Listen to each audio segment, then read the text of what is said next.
Bienvenidos con todos. Este es un nuevo programa de Enfoques.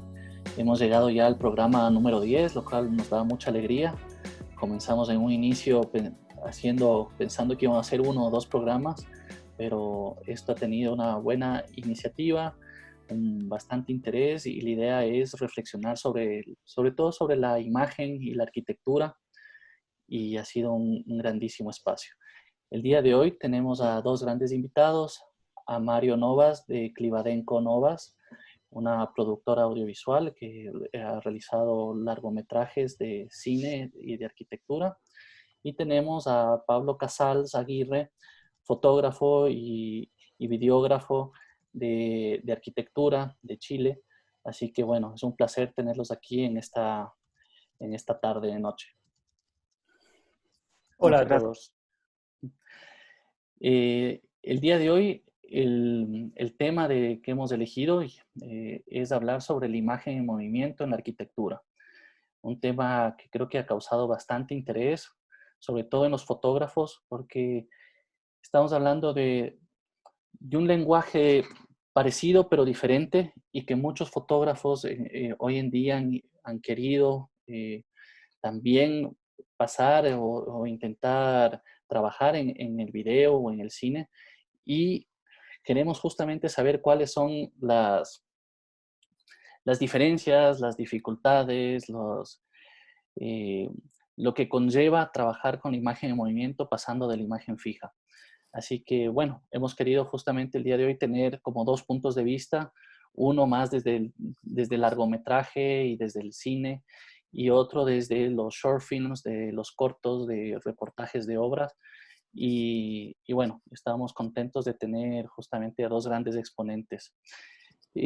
Voy a comenzar leyendo como siempre, unas breves reseñas de cada uno de nuestros invitados, ¿no? Entonces comenzamos. Mario Novas. Clivadenco Novas es una productora audiovisual de documentales formada por Caterina Clivadenco, periodista chilena, y Mario Novas, arquitecto español. La productora nace en 2016 después de una investigación de 2 años sobre la escena de la arquitectura contemporánea en Latinoamérica para la editorial Actar y su plataforma Urban Next. Los documentales tienen el objetivo de generar el mayor archivo audiovisual sobre la práctica y el rol de la arquitectura contemporánea para la sociedad en general. Y bueno, me quisiera también aumentar que el último largometraje que han hecho es Hacer mucho con poco, que fue una producción que se realizó justamente en el Ecuador de arquitectura ecuatoriana, y que bueno, ha tenido muchísimo revuelo y muchísimo interés, ha causado sobre todo en Latinoamérica y en Ecuador. Y por otro lado tenemos a Pablo Casals Aguirre, que es arquitecto de la Universidad Andrés Bello de Santiago de Chile, promoción 2006, graduado con honores. En sus inicios trabajó con el Premio Nacional de Arquitectura Edward Rojas en Chiloé, con Felipe Asadi y Francisca Pulido, en uro1.org, y con T38 Estudio en México como arquitecto asociado en varios proyectos. En el 2009 funda su propio estudio de arquitectura, de fotografía y realizaciones audiovisuales, desarrollando diferentes proyectos con clientes tanto en Chile como Latinoamérica, Europa y Estados Unidos. Está vinculado a la academia desde la universidad, impartiendo clases y workshops presenciales en diferentes universidades, y actualmente tiene un curso online en doméstica. Dentro de su trabajo como fotógrafo y realizador audiovisual, ha tenido la oportunidad de viajar por Chile y el mundo, registrando más de 100 obras de arquitectura. Entre ellas destaca la serie de arquitectura chilena Blanca Montaña. Ha expuesto su trabajo en diferentes galerías, museos y festivales como el Budapest Architectural Film Days, Architectural Film Festival en Lisboa, en el Winnipeg Architecture and Design Film Festival en Canadá, donde fue premiado, en Oris House of Architecture en Croacia, Norma Space en Praga, Festival Design Days en Sopron, Hungría, Architecture Film Tage en Basel, AEDES en Berlín, París Foto, Bienal de Venecia en varias oportunidades, Triennale de Milán, Maxi de Roma, MoMA de Nueva York, entre otros. recientemente fui invitado a una exposición colectiva, Casa Chilena, en el Centro Cultural La Moneda, y actualmente es embajador de algunas marcas como Canon y Benro. Así que bueno, es un gusto tenerles aquí y la verdad que muchísimas gracias por haber aceptado esta invitación. Y bueno, vamos a comenzar. Yo les preguntaría desde un inicio, y quisiera comenzar contigo, Pablo, eh, ¿cuál es la diferencia un poco entre la fotografía fija y la imagen en movimiento? ¿Qué es lo que la imagen en movimiento nos permite captar y nos permite transmitir, tal vez que la fotografía no lo permite? Y te pregunto a ti, pues sobre todo porque como realmente haces fotografía y haces video, quisiera que me cuentes un poco cuáles son las diferencias que encuentras y cómo es el acercamiento justamente hacia la arquitectura desde la foto fija y desde el video. Bueno, primero que nada, buenas noches a todos. Buenas noches, Mario. Buenas noches, Seba. Andrés, muchas gracias por la invitación. Para mí es un honor estar acá, pudiendo colaborar a la disciplina. Y respondiendo a tu pregunta, básicamente lo resumiría en que la fotografía o la imagen fija, el tiempo el tiempo de visualización, el tiempo de contemplación lo determina el espectador, ¿no? La fotografía está ahí quieta y ese tiempo de observación lo determina quien la ve. A diferencia de la imagen en movimiento está predeterminada por el director, predeterminada por el equipo de producción, ¿no? Y ese tiempo de contemplación, que para mí es muy importante, ese tiempo de aproximación, lo determina, lo determina el autor. En este caso puedo ser yo, puede ser Mario, puede ser usted, quien esté detrás de dicha pieza o de dicha realización, ¿no?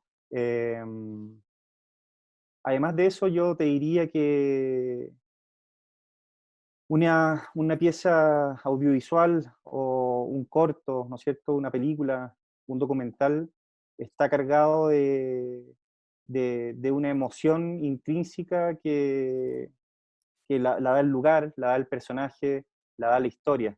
En cambio, la fotografía puede tener mil interpretaciones. ¿No? Y a Eso ver, te diría. y te Sí. pregunto a ti un poco, Mario, lo mismo. ¿Qué encuentras, o sea, y por qué te ha cautivado a ti? ¿Qué es lo que logras transmitir a través justamente de la imagen en movimiento? Em, bueno, hola a todos y ya los saludos quedan hechos. Claro, digamos que para nosotros el hecho de haber aterrizado en el largometraje viene porque necesitábamos una herramienta que permitiese exponer arquitectura y que el visionado fuera colectivo, que no lo viera de uno en una persona. Eso nos dimos cuenta después de estos 2 años de trabajar para Actar, donde hemos hecho muchas entrevistas, algunas fotos y demás, y al final son documentos quizá un poquito densos de digerir por parte solo de un espectador sentado frente a su pantalla. En cambio, si se transformase en una experiencia colectiva de 10 o más personas, o 5 pueden ser, es distinto porque te permite una interacción final, te permite debatir o te permite por lo menos hablar de lo que viste. Y nos pasaba que amigos míos desarrollaban una investigación en Detroit, otros en África, y sacaban vídeos muy buenos y eran difíciles de ver. Uno veía una parte, no lo veía entero y demás, y a nosotros se nos hizo como necesario al final dar el salto a algo más largo que convocase a la gente y que lo pudiera ver.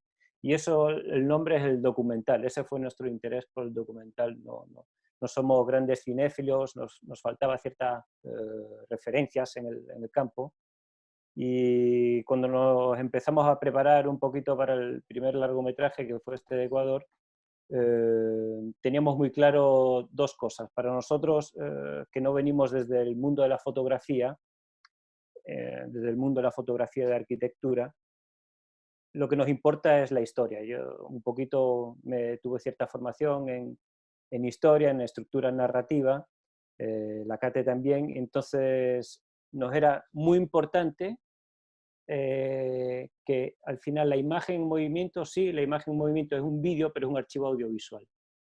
Y queríamos darle mucho énfasis o hincapié a la parte del audio, no la parte visual, no esta parte como más limpia, pulcra de la arquitectura, sino a contar una historia, que era lo que se nos perdía.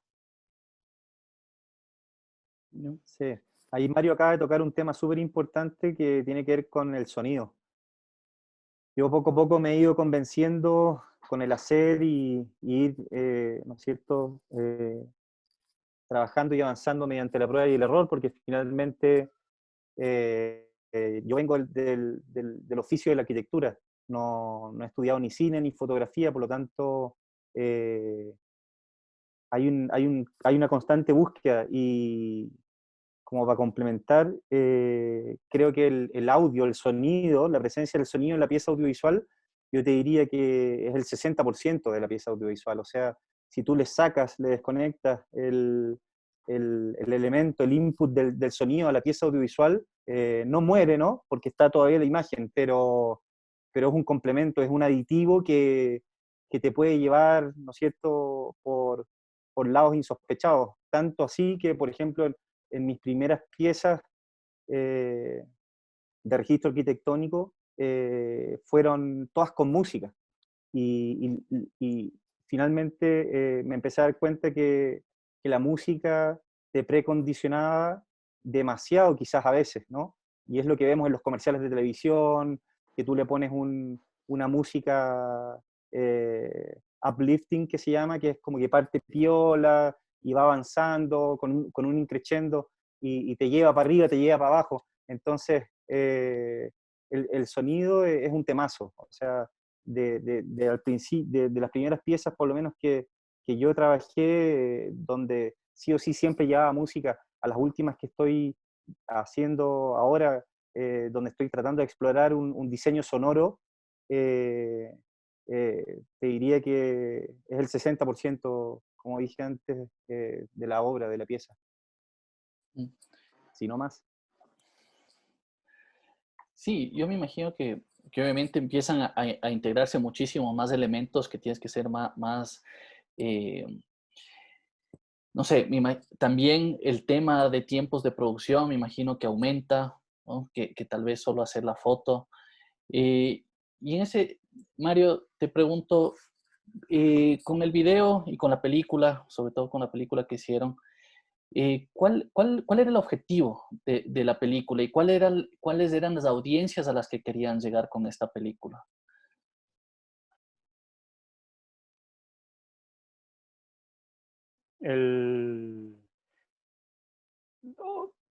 Por volver, nosotros cuando estábamos haciendo esta investigación y nos centramos en Latinoamérica, y ese era nuestro ámbito de actuación, sí, había entrevistas, había horas, se acompañaba la entrevista con los reportajes de fotos de la obra, pero cuando uno estaba ahí y veía la obra, entendía que había mucha historia detrás. Latinoamérica al final voy a homogeneizar y sé de sobra que hay diferencias, así que salvada esta parte, hay una falta de norma a la hora de construir con respecto quizá al hemisferio norte, y en muchos casos hay unos recursos que son más limitados. Y eso genera que detrás de ciertas obras había unas historias muy potentes. Y son historias que te pueden conectar mucho más con una obra o te pueden conectar en una capa distinta que solo las fotos de la obra. Y nosotros entendíamos que ese era un campo por ahora no muy investigado y que a nosotros nos llamaba poderosamente, si es a lo que queríamos llegar. Entonces, contando estas historias, nosotros cuando hicimos el documental en Ecuador, sabíamos que, claro, una parte, haces un documental, cuentas a alguien, tienes que apuntar a una audiencia. Nosotros apuntábamos y sabíamos que nuestra audiencia es la arquitectura, porque muchas veces la audiencia es transversal a todas las disciplinas y demás, ¿verdad? pero intentamos ser un poquito más francos y decir ya nos vamos a dirigir a la arquitectura. Y a partir de ahí, un poquito con los albordes, bueno, pues ellos conseguirán darle cierta salida a universidades, pero nos enfocamos realmente tanto en las historias de los proyectos que cuando nosotros elegimos los proyectos teníamos un buen abanico de proyectos buenos y al final para ver un poquito qué proyecto vamos a filmar y cuál no, partía de una llamada preliminar a David y le preguntaba, oye, ¿cuál es la historia que hay detrás de la obra? Si el tipo o la persona encargada de la obra le respondía una historia que tuviese anécdotas, participación de la familia, que oye, que costó mucho sacarla, que salió de, no sé, había una historia así buena, resumida en una frase, esa obra tenía que entrar. Y de hecho, las entrevistas en el documental hicimos mucho hincapié, por ejemplo, que no sobreintelectualizaran el lenguaje, y esto no es una descripción como alguien escribe sobre una obra y lo publica, tenía que ser completamente otro formato. Resulta que el Raya para la Suma, esto llegó al final a mucho público fuera de la arquitectura. Entonces, gracias a ciertos festivales que, pese a que están enfocados en arquitectura o en arquitectura y diseño, sí tienen una convocatoria de gente de otra línea. Y nos empezamos a ver que había festivales a los que podíamos asistir donde en la audiencia había 1 o 2, el resto era gente de otra disciplina y le hacía sentido lo que estaban escuchando. Así que eso fue una sorpresa y fue algo que nos anima a seguir todavía más en esa línea. Chévere. Y Pablo, una cosa que algún rato llegamos a conversarlo antes del conversatorio, es el video logra ser más objetivo y mostrar de alguna forma mejor la obra. La fotografía puede llegar a mentir más o a ser más subjetiva.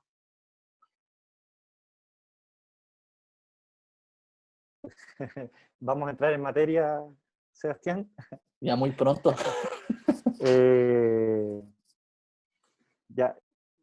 Ya muy pronto, ¿no?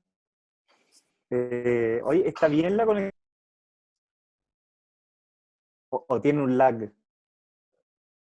Hay una pequeña demora, pero sí. Pero continúa. A ver, Va bien. ¿Sí? Sí. No hay problema eso, ¿sí? No hay problema. ¿Seguimos? Sí, seguimos. Ok.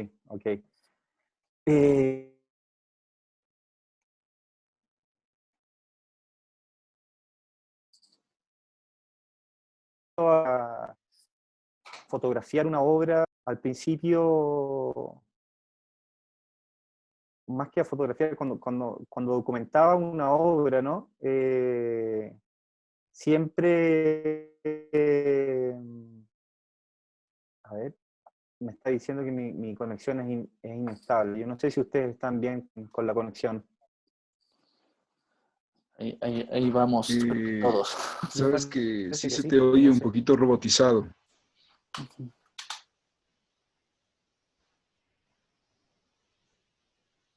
¿Se escucha?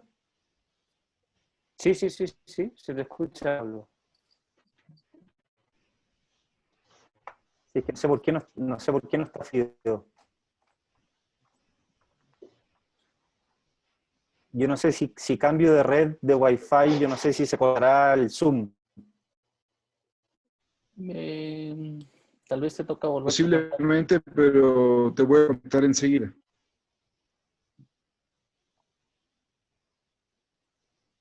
A ver, voy a hacer el intento. Vamos a esperar unos segunditos a que Pablo tal vez cambie de red y a ver si mejora un poco la conexión. Ahí la cambié. Ahí yo cambié de red. Sí, parecería que ¿Mejora algo, no? Sí.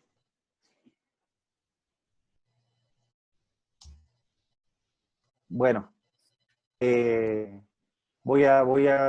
un comienzo, cuando me enfrentaba a una obra de arquitectura, al proceso de documentación, siempre hacía fotos y clips de películas al mismo tiempo, ¿no? Se encuadraba y luego se hacía el clic en la misma cámara y se tomaba un clip de película.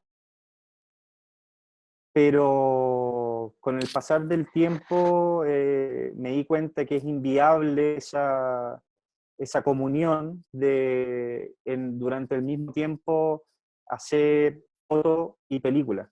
Por lo tanto, separadas, son sesiones distintas. Y sin duda alguna te diría que el formato audiovisual es bastante más honesto que la fotografía fija, que la fotografía, en este caso, que la fotografía de arquitectura.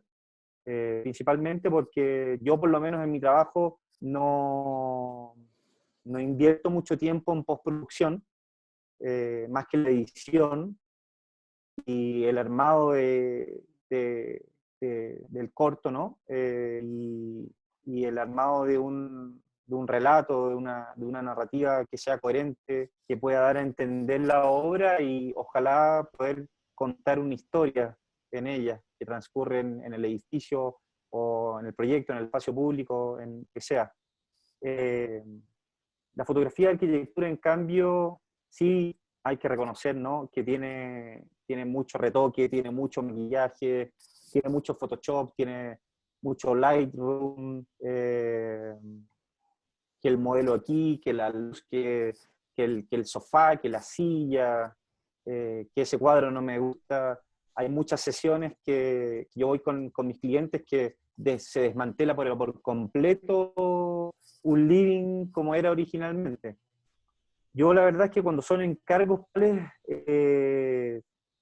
trato de aportar desde mi campo, desde mi conocimiento, desde mi expertise, pero cuando hay un mandante, cuando hay un cliente, de alguna u otra manera el cliente tiende a tener la última palabra en el sentido de que si a él no le gusta el cuadro o la escultura que está, por lo general eso se saca. A diferencia de cuando yo estoy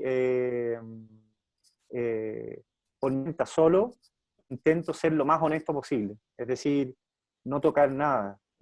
Creo que en muchos casos gana la obra si no es tocada, si no es alterada en ninguna de sus piezas ni en ninguna de sus partes.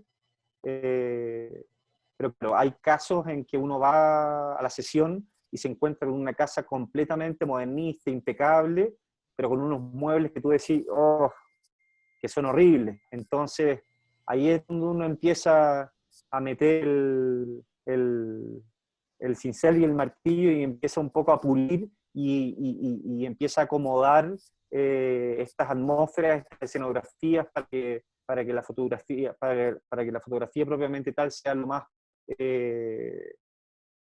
visible, ¿no? Así que en ese sentido yo te diría, sí, efectivamente, el registro de, de la imagen en movimiento, sin duda alguna, es mucho más honesto que la fotografía arquitectónica. Sí. ¿Tú tienes esa misma sensación, Mario, o depende un poco de cómo se haga la narrativa visual, tanto desde el video como desde la fotografía? ¿Tú cuando hicieron el documental, también hicieron fotografías al mismo tiempo? ¿Cómo fue ese proceso?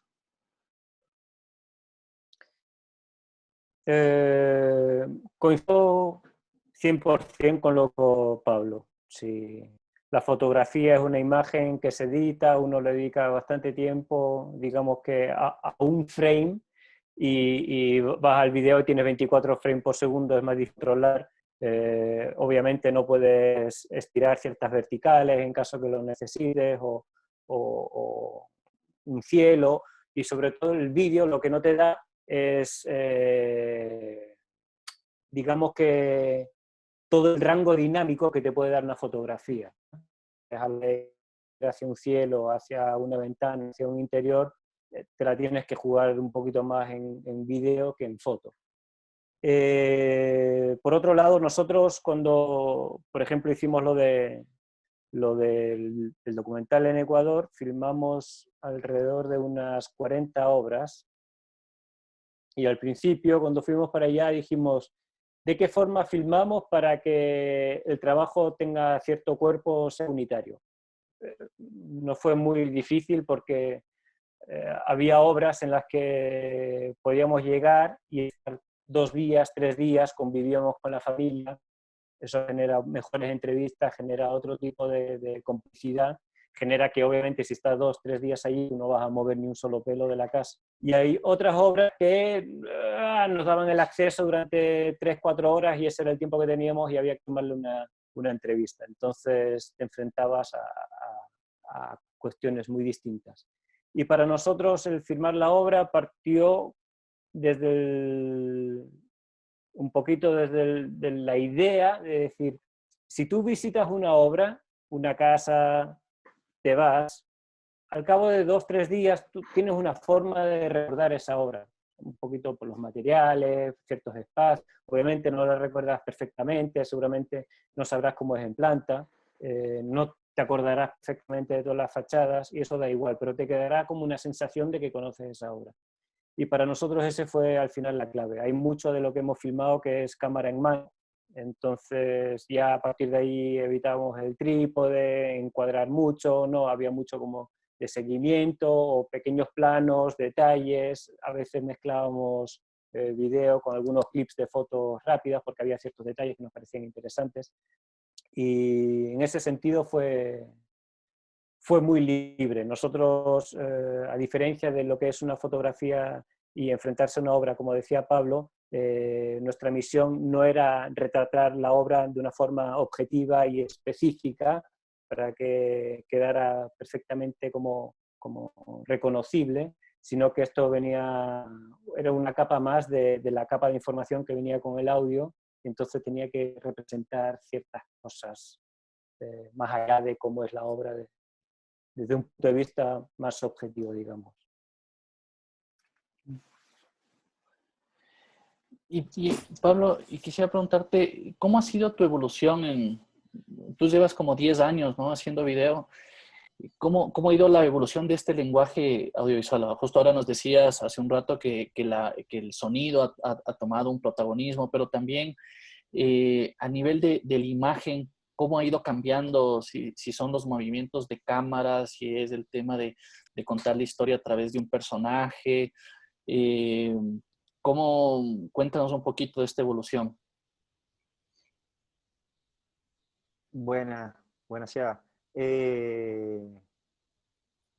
A ver, para mí todo partió con una gran casualidad cuando iba en La Plata, ¿no es cierto?, en Argentina, en un bus, y vi la casa Curruchet de Le Corbusier. En ese momento yo iba con mi cámara, como siempre, y con mi guera, iba con Josefina en ese minuto, y es muy divertida esta anécdota, no sé si la puedo contar, pero ella me dice, ¿cuánto rato vas a estar? Y yo le digo, 2 horas. Y me dice, ¿seguro? Y yo le digo, sí, 2 horas. Bueno, estuvimos todo el día ahí. Y me acuerdo perfecto que en ese minuto yo andaba con un trípode y con una 7D, que fue mi primera cámara DSLR que tuve. Me acuerdo perfecto. Me la mandó mi gran amigo Pinche Medina de México. Y en ese minuto, claro, en ese minuto era puro plano fijo. Y ese primer corto, que fue el primero que filmé,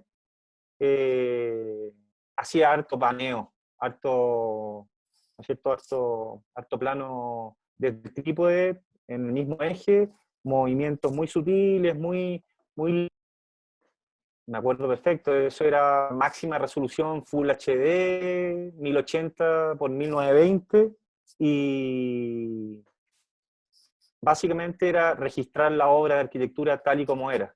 Si pasaba alguien caminando, genial. Si no pasaba alguien caminando, genial también. El sonido se grababa, sonido directo, sin micrófono, sin absolutamente nada.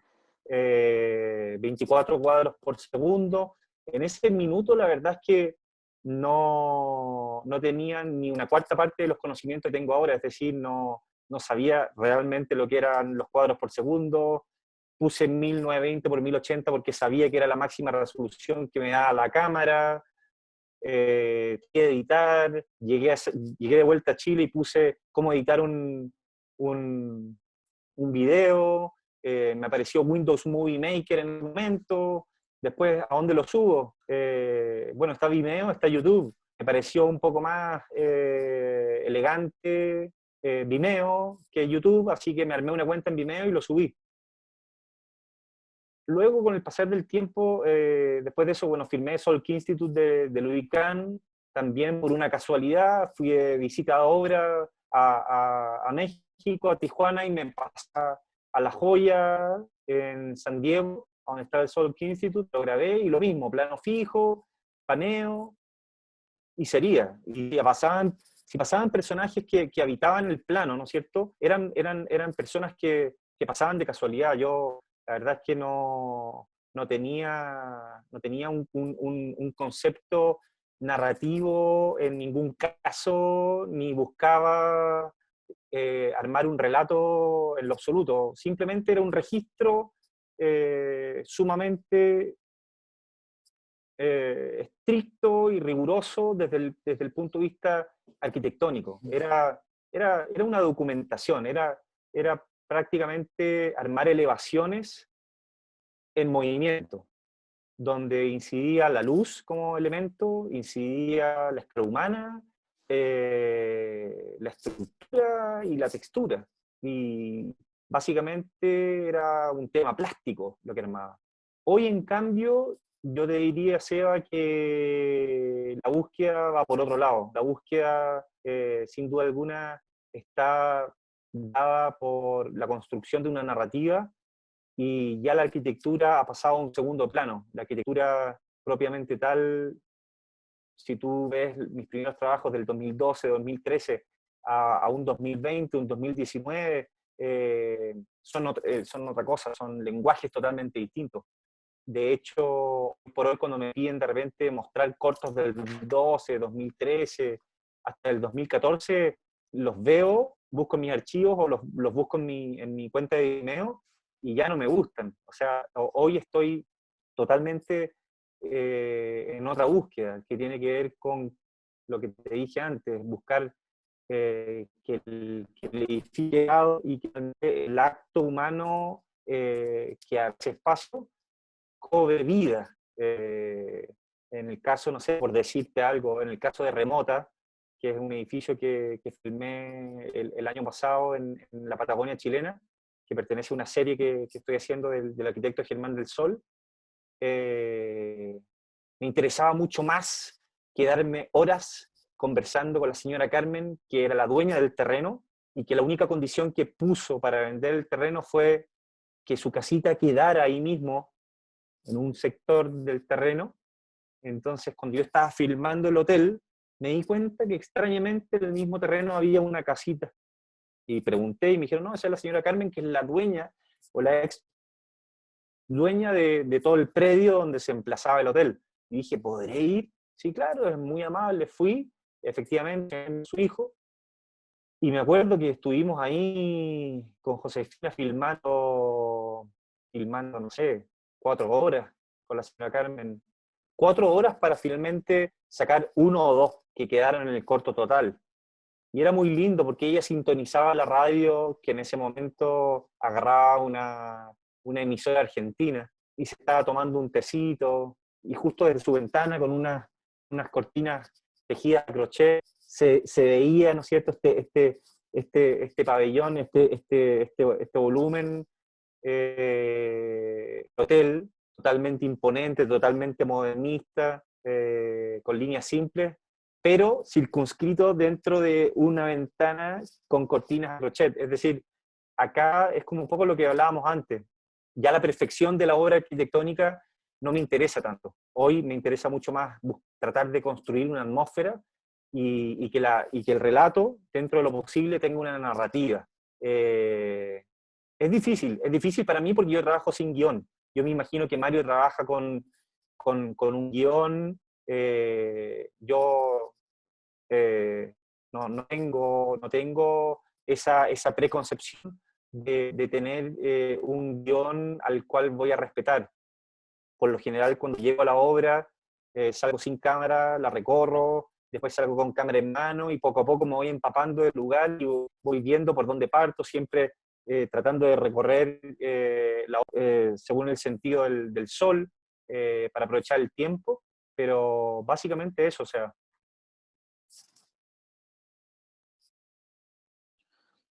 Y ahora, Mario, justo que hablaba Pablo de esto del guión, un poco cómo fue su proceso de largometraje, cuánto tiempo duró hacer la producción, cuánto tiempo duró hacer justamente el guión, y cuéntanos también un poquito ahora del proceso de la nueva película en la que están, justamente en la edición de lo que me contabas, ¿no?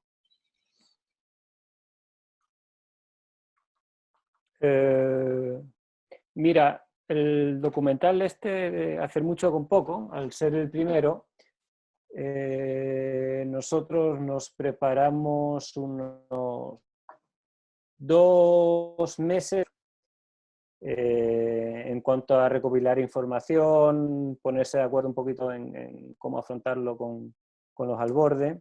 Y de ahí hay unos meses hacia atrás que hay que hacer una postulación y nos encargamos de hacer una postulación, por tanto todo tiene que estar un poquito enmarcado dentro de un objetivo general, algunos objetivos específicos y demás.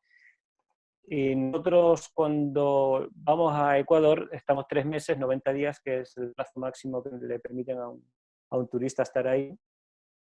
Y nuestro guión sobre todo tenía, digamos que algunos elementos inamovibles. Uno son las entrevistas, que tienen que tener algunos puntos en común para después poder relacionar una entrevista con otra.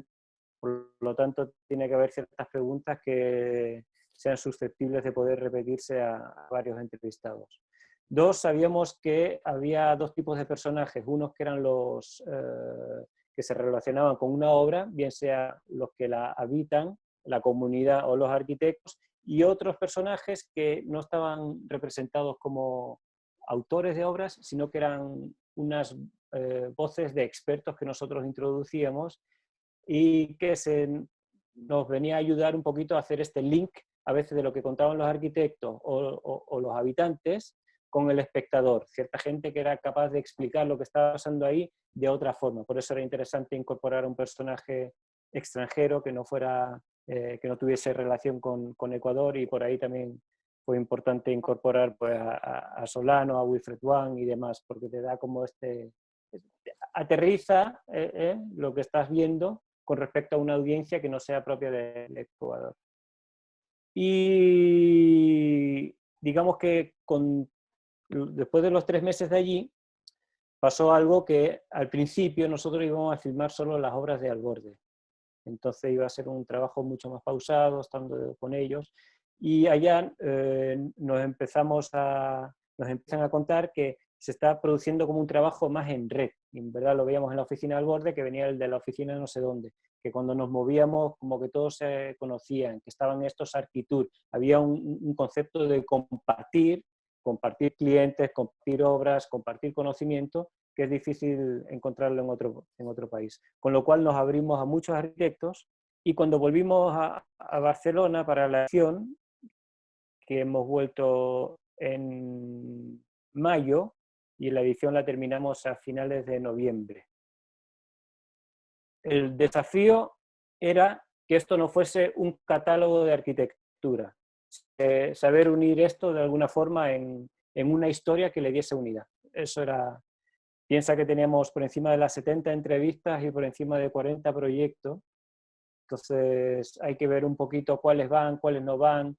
Empieza todo un trabajo de transcribir todas las entrevistas, de empezar a analizar todas las imágenes que tienes, y al final lo que se nos ocurrió fue mapearlo en un gran panel donde en la fila poníamos elementos comunes a la entrevista, así, el material, la construcción, el tiempo, el presupuesto, Latinoamérica, Ecuador en particular, la educación, la arquitectura en general, la universidad, y así una serie de 30, 40 temas.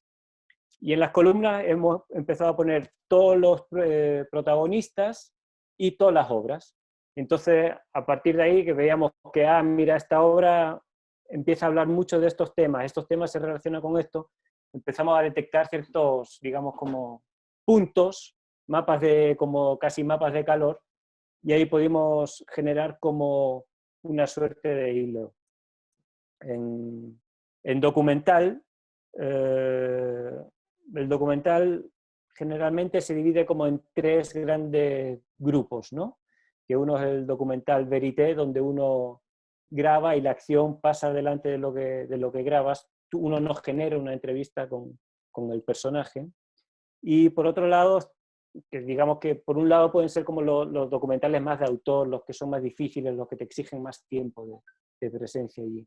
Y por otro lado están los documentales, que es como un corte por evidencia, donde, como el nuestro, se basaba en ciertas entrevistas.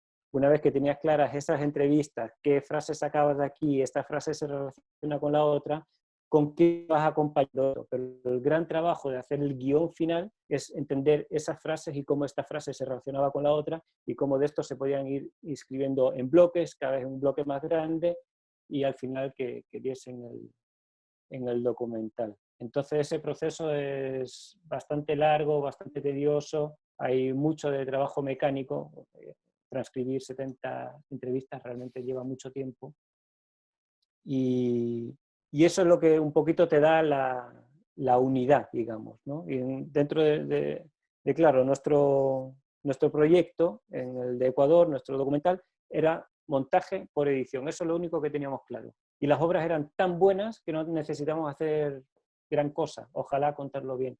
Al final, lo más difícil es dejar cosas afuera. Obviamente partes de 150 horas de grabación para dejarlo en 1 hora 30. Sacando el 30%, no sé, digo el 30, puede ser un 40%, ¿no? Que la imagen no está bien, el audio no está bien, bueno, eso ya queda descartado. Hay otra parte que tienes que decidir qué va y qué no va. Y obviamente uno como autor al final está enamorado de ese plano, está enamorado de esa entrevista, porque para mí significa mucho, pero quizá para el lado no significa nada. También es distinto, en este caso, que se desarrolla con la Cate es periodista. Todo lo que sea excesivamente arquitectónico, como que le aburre, le frena un poquito, entonces era un muy buen filtro, y ella se encargó del guión, se encargó de las entrevistas, llevó todo este peso de la narración. Y nosotros de postproducción, muy poco, porque nos gusta afinar y arriesgarnos a la hora de grabar. Decir también que igual que en fotografía, cuando uno graba suele grabar con el máximo rango dinámico para después tener cierta posibilidad en postproducción de a ver cómo balanceo esta imagen. Y nosotros en ese sentido vamos a saco, como que teníamos claro una imagen y vamos a por eso. Postproducción nosotros bastante poco. Lo que sí fue mucha postproducción de sonido, que ahí tuvimos una suerte porque contamos con un tipo, el Claudi Dosta, que se pegó un trabajo increíble con el sonido. Y claro, Pablo lo dijo muy bien antes, todo el mundo, la mayoría de las personas, o en este caso nosotros dos, empezamos en este mundo con una formación de arquitectura, y obviamente los primeros vídeos, meterle una música, aunque sea un ambiente, te genera que todo se agarra, si hay cierto ritmo, sabes el beat donde cortar con otra imagen, y hostia, si no, es que no terminas nunca. Y de repente te vas dando cuenta que el audio es otra cosa, te puede transportar a otros lugares. Y además que el audio, no todo tiene que ser metaimagen, que el audio te diga, o te estén hablando de hormigón y tú muestres hormigón, te hablen de madera y muestres madera. No, quizá te hablan de hormigón y muestras cualquier otra cosa. Y la unión de esas dos informaciones es lo que genera al espectador, pues, cierta interpretación que va más allá de solo lo que uno ve y casi puede tocar. Entonces, para nosotros era fundamental que el documental no tuviese ningún tipo de música, las obras eran buenas, no nos hacía falta cargarle con este ambiente que elevase como la emoción de la obra. Y en cambio se grabó mucho sonido en lugar, y Claudi también hizo un muy buen trabajo en cuanto a Foley, entonces queríamos como que si el documental tenía tanto de materiales, el audio tenía que venir con la exaltación de materiales, de ciertos sonidos que te recordaran eso. Y música por ahí le hemos pedido a un amigo que le gusta investigar con la cuestión electrónica, que nos hicieran ciertos arpegios bien absurdos, nos pasó, no sé, 300, y por aquí lo fuimos metiendo acá y allá diciendo, siempre con el miedo de decir, oye, estamos haciendo 1 hora y media de arquitectura, esto puede resultar muy pesado para cualquier espectador, metámosles unos soniditos aquí y allá por si alguien se está durmiendo para que abra los ojos de nuevo. Así que ese fue nuestra cuestión. Buenísimo. Y a ver, Pablo, Y como dije... Ah, bueno, perdón. Dime, Mario. No, disculpa, solo por decir que no hacía tanto sentido lo de aproximarnos a la arquitectura desde la parte como más de la sociedad en general, no solo de la parte social por hacer el bien al prójimo, no. Desde un punto de vista como más social. Al final, todo el mundo habla de arquitectura. Cualquier cliente, cualquier mandante que uno tiene, sabe de arquitectura al nivel de conversación a lo mismo que tú, porque al final es el que pone la plata y algo tendrá que opinar, digo yo.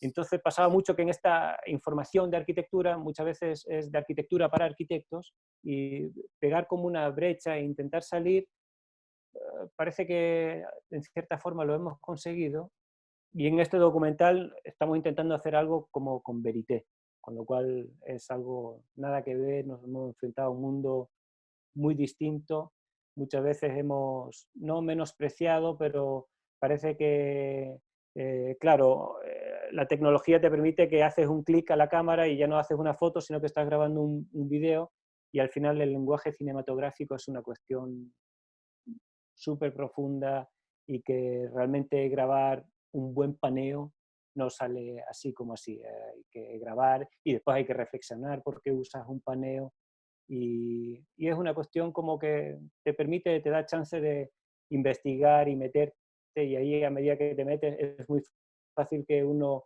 vaya como cachando su línea. Que, por lo que a mí respecta, cuando veo fotografía de arquitectura me cuesta muchas veces diferenciar un autor de otro.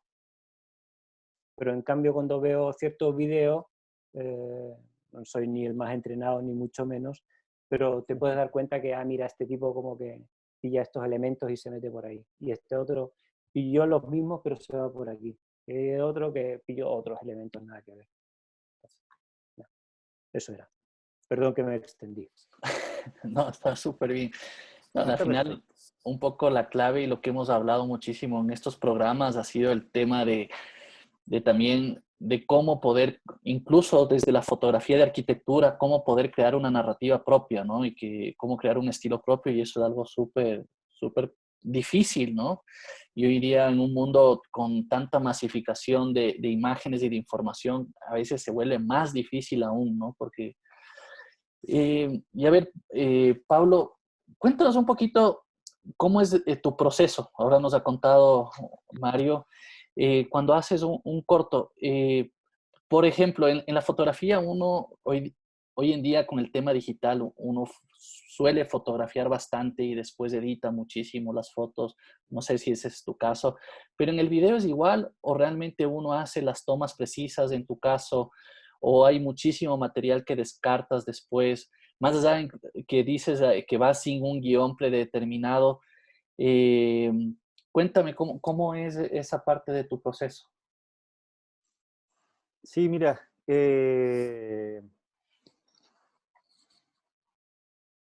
yo vengo desde el campo y desde el mundo de la observación. Eh, Dicho eso, en mis inicios fueron con una cámara con negativo, con una cámara de foto con negativo que tenía 36 fotografías. Por lo tanto, yo tenía 36 tiros, yo tenía 36 alternativas, o dicho de otra forma, tenía 36 oportunidades más que alternativas. Entonces, ese entrenamiento durante años y anterior a ese, la cámara VHS, que yo no sé, Mario, si tú... ¿No? ¿Sí? No, yo no. Cate sí, yo no. Yo llegué a ¿Cate esto sí? muy tarde y llegué, sí, Cate sí. Perfecto. Mira, yo la verdad es que no la Habla usé, no lo usé demasiado, pero sí la pude entender. Y es algo muy, muy similar al negativo de la cámara de fotografía, ¿no? Porque finalmente tú tienes un tiempo. tú tienes un tiempo con el cual puedes jugar. Por lo tanto, ese entrenamiento de años, sin ningún objetivo, sin ninguna pretensión, a mí por lo menos me fue seteando ciertos parámetros, ciertos inputs, que finalmente hoy, en la época ultramoderna en la que estamos hoy, que imagínate, o sea, en la universidad, cuando mis amigos hacían 3D, yo nunca fui muy amigo de los computadores. Yo en ese momento arrendaba una cámara, creo que era una Sony, que grababa 10 segundos. Entonces, yo te diría que al final el común denominador es el tiempo, el manejo del tiempo. Y cómo ese manejo del tiempo, ya sea espacial o tecnológico, a nivel de gadgets, a nivel de equipos, a mí, en mi trabajo, me va precondicionando en mi hacer. En la universidad grababa 10 segundos. Me acuerdo que mi viejo, que era ingeniero civil calculista cuando vivimos en Venezuela, él registraba sus obras. Y ahí tenía, no sé, el VHS creo que duraba 45, 30, en algunas cintas, 90 la máxima. Entonces, estamos hablando de un tema de tiempo, estamos hablando de un tema de espacio y estamos hablando de un tema de capacidad finalmente. Entonces, con todo ese entrenamiento en mi mochila, hoy, cuando tenemos, no sé, mi tarjeta más grande, yo no sé, Mario, qué tarjetas ocupas, pero mi tarjeta más grande que tengo hoy son 128 gigas de capacidad. Y eso es una infinidad de planos, dependiendo de la resolución en la que uno grabe. Si tú grabas en 1080, vas a tener, por decirte, 3 horas de grabación. Si tú grabas en 4K, vas a tener 20 minutos. Dicho eso, y llevándolo, por ejemplo, en el año 2013, que fue cuando hice Blanca Montaña, me acuerdo perfecto que el único requerimiento que yo pedí fue un Excel con la tabla, con la base de datos de los arquitectos que estaban en el libro Blanca Montaña y que de los cuales se iban a documentar una pieza audiovisual de X tiempo. Recuerdo que lo único que pedí fue un dron, ¿ya? Para mostrar de alguna u otra manera la arquitectura desde donde nunca se había mostrado, que era la quinta fachada. Y anterior a ese dron, que fuimos con una cámara de SLR que se lo montó en un octocóptero que fue un cacho porque era gigante, tenía también el acondicionamiento de tiempo, pero anterior a eso yo tuve el Phantom 1, que no sé si lo conocen, pero era un dron que tenía 8 minutos de vuelo. Por lo tanto, cuando tú, desde que lo prendías antes de que despegaras, tú tenías 8 minutos para documentar y para levantar todos los contenidos que tú necesitases. Por lo tanto, en ese caso, había una reflexión anterior sobre lo que tú ibas a hacer, ¿ya? Hoy tenemos infinito espacio, hoy podemos andar con un slot con 5 tarjetas, pero yo te diría que pese a no tener un guión, tengo la película sumamente clara en mi cabeza cuando me enfrento a una obra, porque antes, en el caso de que sea un encargo, pido planos a los arquitectos, pido PDFs, pido elevaciones, entonces voy con una preconcepción del espacio y una preconcepción del territorio para saber por dónde le entro, ¿no? Para saber por dónde por dónde voy a empezar y cómo voy a ir hilando cada uno de los planos para finalmente tengan cada uno de estos una relación entre sí y no sean clips como un PowerPoint, como un Keynote. Entonces, en ese sentido, hay un orden inconsciente, te diría yo, o sea, hay un orden inconsciente que está dado por un entrenamiento anterior, por entender con qué tengo, con qué cuento para trabajar, ¿ya? En ese sentido, hoy, por ejemplo, tengo cámaras para filmar en 4K, pero es un cacho porque finalmente cuando tú grabas en 4K necesitas un supercomputador para que no se te vea cortado. Y hoy todos los reproductores, ya sea Vimeo o YouTube, si te das cuenta, hasta los realizadores más importantes filman, no sé, Yo tengo amigos que han filmado películas que yo les pregunto, ¿por qué no lo filmaste en 8K? ¿Por qué no lo filmaste en 4K? Y me dicen, no, porque el cine aguanta 2.7K. Y tú en el cine no ves películas en 4K. Y tú en YouTube, pese a que tú tienes la opción de poner en 4K, no hay ningún streaming o conexión a internet que te soporte. Tú no vas a llegar a la masa, ¿no es cierto? A más gente. Si lo filmas en 4K, se les va a ver cortado. Por lo tanto, hay una serie de tecnicismos que hay que entender antes de comenzar a trabajar. O sea, hoy yo te diría que Perdona un ratito, Pablo. Andrés me dice que ya estamos por terminar la hora del Instagram. ya, Entonces vamos a cortar un ratito, unos 30 segundos. Seguimos en Facebook y de ahí seguimos con la conversación, ¿ya? perfecto. Nos avisas, Andrés, cuando ya estemos Sí, de en nuevo Facebook en seguimos Instagram. al aire, ¿no? Perfecto. Y bueno, ahorita más una pregunta técnica. ¿En cuánto estás grabando ahorita? Depende de la obra, depende del encargo. Pero estoy intentando cruzar los dedos para que mi computador, que es del 2015, me soporte los clips 4K, básicamente porque me permite cropear y recomponer. Esa es más que por un tema de grano, más que por un tema de calidad, el 4K me interesa porque me permite recomponer en postproducción. Y en ese sentido veo que con Mario estamos muy, muy parecidos en la manera de aproximarnos al problema, ¿no? Al proyecto. Básicamente porque el trabajo en locación, el trabajo en el lugar, siento que para los dos es muy importante. Es decir, por ejemplo, yo cuando voy a tomar una foto, me demoro, no sé, 20 minutos, 15 minutos, antes de apretar el obturador, porque me preocupo mucho de que el encuadre, la luz y no sé, la intención que hay detrás de la imagen, de esa construcción de esa imagen, esté dada en el lugar.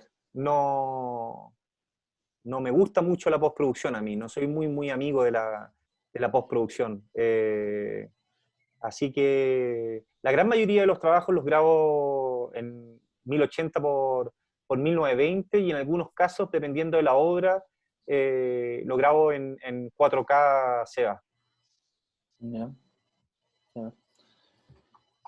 Y en el caso tuyo, Mario, una pregunta, por ejemplo, de la película que hicieron en Ecuador a la película que están ahora realizando en Chile, ¿hubo un proceso de transformación, de cambios en temas incluso de herramientas, de tecnología, de narrativa, de tal vez ir más preciso a lo que ustedes querían? Tal vez se les va a quedar menos cosas y cuéntame un poquito si ha habido qué evolución hubo del largometraje anterior y al que están realizando ahora. Pues, evolución en cuanto a entendimiento muchísima, porque obviamente cuando pasas de la primera a la segunda obra avanzas un 200%, quieras o no quieras. Entonces, Sí. claro, es mucho.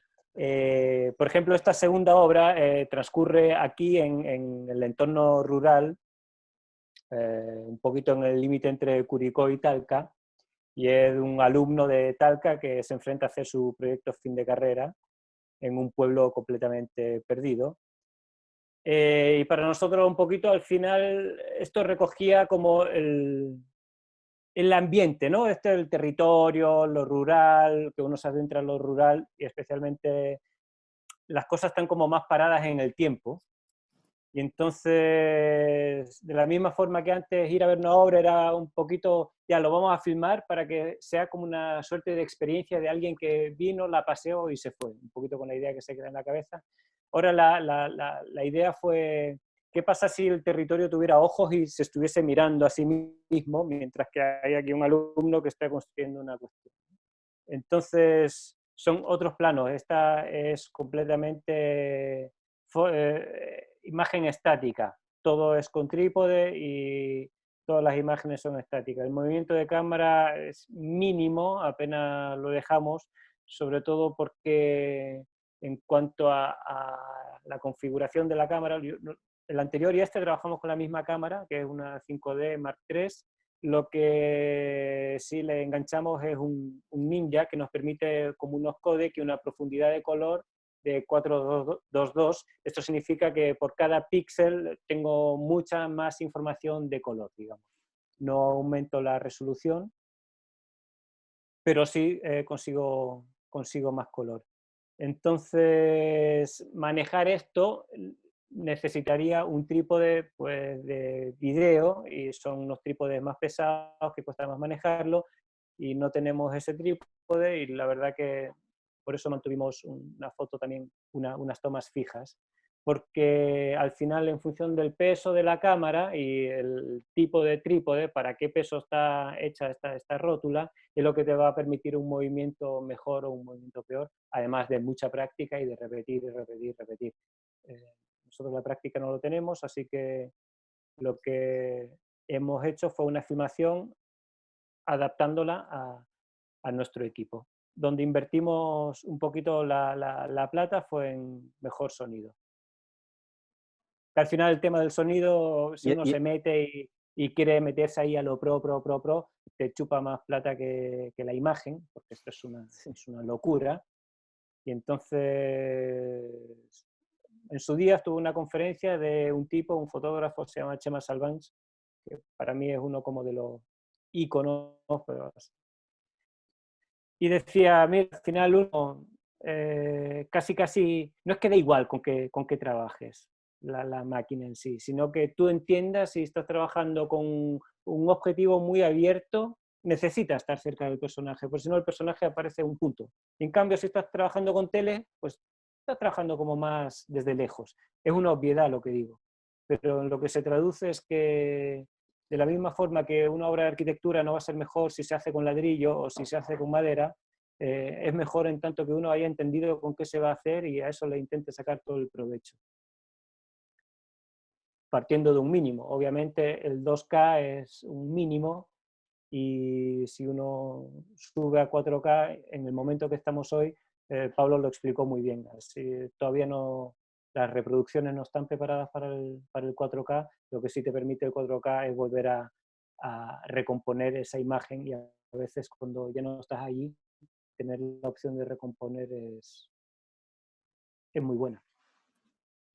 Sí, justo a mí, desde hace, bueno, es una experiencia personal de fotografía, que por azares de la vida cambié a una cámara de más megapíxeles, y al principio estaba como muy molesto porque decía, yo no necesito tantos megapíxeles, pero después descubrí la posibilidad de recomponer mucho más. Y fue una cosa que me ha ido cambiando en mi workflow de trabajo, ¿no? Entonces me imagino que lo de 4K y después poder recortar es algo similar. Y quería preguntarte una cosa. Al final, con lo de 4K, lo que te tienes que dar la lata, disculpa. Perdón, Sí, perdón, que te sí, interrumpí. dale. Disculpa, No, está bien. Cuéntame. No, decía que al final, claro, lo de 4K tienes el problema que cuesta mucho trabajar con esos archivos en un computador, por más que tengas un computador del 2015 o 2017, pero bueno, igual está la opción de que uno puede bajar los archivos para que te los reconozca el computador, para que no tengas que renderizar constantemente, vas trabajando con ellos, y una vez que renderizas ya engancha con el archivo de 4K y con toda la resolución. Pero mientras uno lo está viendo como una calidad más chica. Pero es sumarle trabajo al trabajo. Pero no es poco, ¿no? El tiempo también es un recurso que a veces también, sobre todo en temas de edición, puede volverse eterno, ¿no? Pablo, quería preguntarte una cosa, que esa puede ser una impresión que tenemos algunos fotógrafos. ¿Estamos ya preparados para, en el mundo de la difusión arquitectónica, para que el video realmente explote y sea tal vez el medio que los arquitectos busquen para mostrar sus obras? A mí me da la sensación de que todavía no ha acabado de cuajar, ¿no? No sé si es por un tema justo de plataformas, si es un tema también de costos de producción. Eh, ¿Qué piensas un poco sobre el video arquitectónico como una forma de difusión de arquitectura? ¿En qué estado está? ¿Hacia dónde va? Algún rato yo pensé que ya iba a ser el futuro el video, y siento que todavía se sigue demandando muchísimo más la fotografía, ¿no? Por parte de los arquitectos, de las bienales, ¿no? No sé si porque necesitas transformar ese registro de la obra en una lámina para un concurso. ¿Qué opinas sobre esto? Yo creo que todo es un tema de costo y todo es un tema de finalmente qué es lo que quieres decir. Porque en el caso de muchos arquitectos necesitan la fotografía porque necesitan publicar, porque necesitan mostrar, ¿no es cierto?, un proyecto de tal forma. Durante años la arquitectura se ha registrado mediante el plano fijo fotográfico, mediante el negativo, mediante la fotografía. Yo te diría que hay un empate porque el cine ya lo hacía, ¿no? Hitchcock, Antonioni, Playtime, de Jacques Tati, ya mostraba arquitectura. O sea, de alguna u otra manera, ni yo ni Mario estamos inventando la rueda. Acá nosotros somos, como yo siempre me he definido cuando me preguntan, Pablo, ¿tú eres arquitecto, tú eres fotógrafo, tú eres qué eres? Yo soy un mediador, yo soy un transcriptor. Yo te diría que esa es mi misión hoy. Es decir, porque esto ya se hace mucho rato, hace mucho tiempo. Y en Latinoamérica yo te diría que no ha agarrado efectivamente el formato cinematográfico en el registro arquitectónico, pero en Europa ya está hace mucho rato. O sea, yo te diría que están así que en Europa las principales oficinas tienen media in-house, es decir, tienen equipos como nosotros, como tienen a un Mario y tienen a un Pablo en sus estudios, registrando absolutamente todo lo que pasa. Allá es un must. Allá está el PR, está el CEO, está está el arquitecto que está a cargo de tal, y está el encargado de media. Es decir, en Latinoamérica no ha entrado todavía esto muy potente, y yo te diría que, como te dije al principio, es un tema de costo, netamente por un tema de presupuesto. Hoy los arquitectos latinoamericanos están acostumbrados a un fee súper claro y rotundo para el registro arquitectónico mediante la película fija. Y cuando tú les das los números para un registro audiovisual, se espantan. Se espantan porque finalmente los tiempos de ejecución, tanto en locación como en postproducción en un estudio, son totalmente muy, muy diferentes. O sea, no te sabría decir, no te podría cuantificar la diferencia exacta. Pero si tuviera que darte un número en una foto, tú vas a un lugar y dependiendo de la escala del proyecto, estás un día, estás en la mañana en el amanecer, estás en la tarde en el atardecer, si tiene planos cenitales, ¿no es cierto? Lucanas, trabajarás al mediodía para agarrar un poco de dibujo en el suelo, para agarrar luces y sombras, dependiendo del proyecto, y después de postproducción en fotografía serán, no sé, tres días a lo más, trabajando relajado, porque en un día full puedes sacar 20, 30 fotos postproducidas. En cambio, en el trabajo audiovisual, en un short film, tú perfectamente tienes una semana, mínimo, o sea, o 2 semanas. Yo no sé cuánto se habrá demorado Mario en el trabajo de Al Borde, pero por lo menos un mes.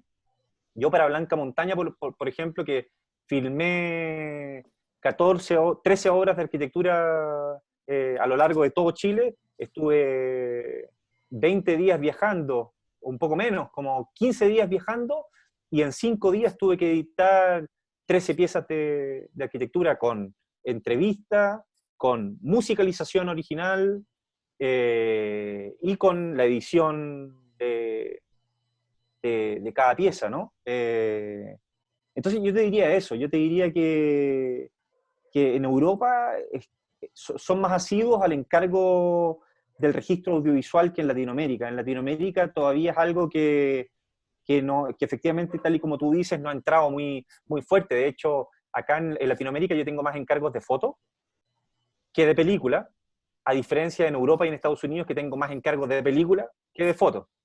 Entonces, yo creo que por ahí va un poco la cosa, Seba. Chévere, chévere lo que me cuentas. Y a ver, Mario, un poco relacionado con esto, ¿no? Porque al final son muchísimas horas, imagínate, para un largometraje. Obviamente uno tiene que vivir de esto, pero ¿es fácil vivir de hacer largometrajes de arquitectura? ¿Cómo ha sido su vivencia y cómo funciona el tema en el cine de buscar auspicios y financiamientos? Cuéntame un poquito cómo ha sido un poco su proceso, tanto en la película que edició en el Ecuador o ahora con la que están haciendo ahora en Chile. No es fácil vivir y cuesta mucho. Básicamente porque hay mucho tiempo que se te va en postulaciones. Y desgraciadamente nuestra experiencia por ahora, habiendo hecho muchas postulaciones, ganamos algunas que no entendemos muy bien por qué y otras que decimos, esta la vamos a ganar sí o sí, no la ganamos. Entonces todavía no le conseguimos encontrar el mecanismo y dudo mucho que se lo vayamos a conseguir. Y realmente es mucho esfuerzo, mucho tiempo en algo que cuando enganchas dos, estás bien, pero cuando empieza a pasar tiempo y no enganchas ninguna, uno se tiende a poner nervioso, obviamente. Así que hay que hacer un modelo de negocio adecuado a lo que tú quieres hacer.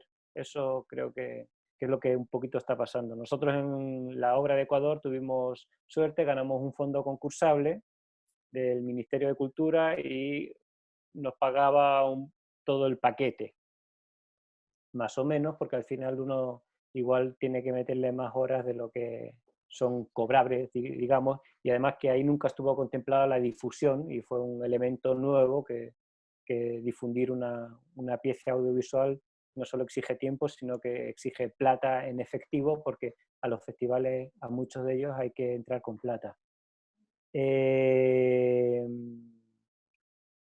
Dicho esto,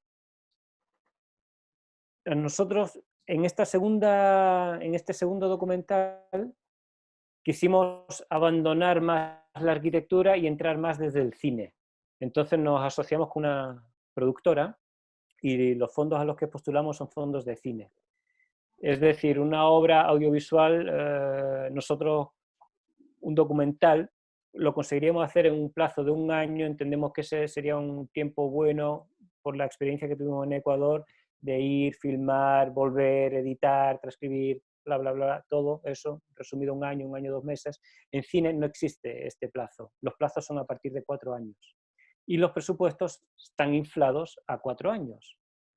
Y además también pasa una cuestión en los presupuestos de cine que dependiendo un poquito a qué fondo apuntas, tu película tiene que tener cierto valor. Es decir, yo a ciertos fondos, mi película tiene que costar $150.000, pero en cambio a otros debería costar $200.000.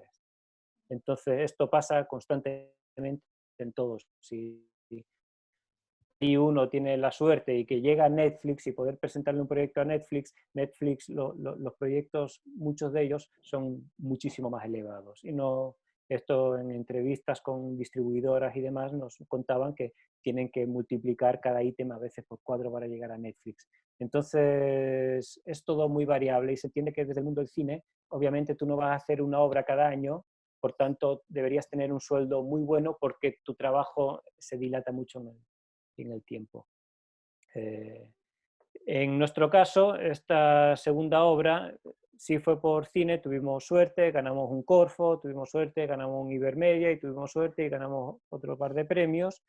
Entonces, por ahora, en lo básico, pero estamos con la ropita puesta y cubiertos. Hace falta conseguir más de aquí en adelante. Nuestra idea, en cuanto para hacer esto económicamente sustentable y evitarnos un poquito el miedo de postular y postular y postular, porque además es muy difícil sacarle rentabilidad a un proyecto ya hecho. Esto no es una industria que uno va al cine y tienes una audiencia de 2 millones de personas, con lo cual tu obra puede tener este valor. No, esto es apunta a un nicho, digamos, el público sigue siendo un nicho. Y nuestro interés desde el principio fue hacer estas 5 obras, 5 largometrajes de arquitectura en Latinoamérica, cada uno en un país distinto, y que con eso conformar un poquito nuestra obra sólida.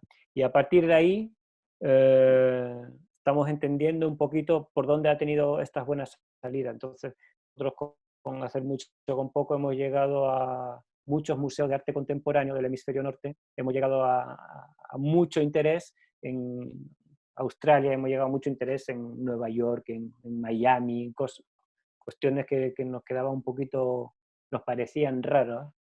Y por ahí entendemos que podemos adecuar un presupuesto para desarrollar obras durante un año, invitar a 5 agentes, tanto lo que pueden ser museos como algún agente más gubernamental o de la parte de la academia de la universidad, y con un fee anual ellos puedan tener una obra y puedan tener un registro anual de arquitectura.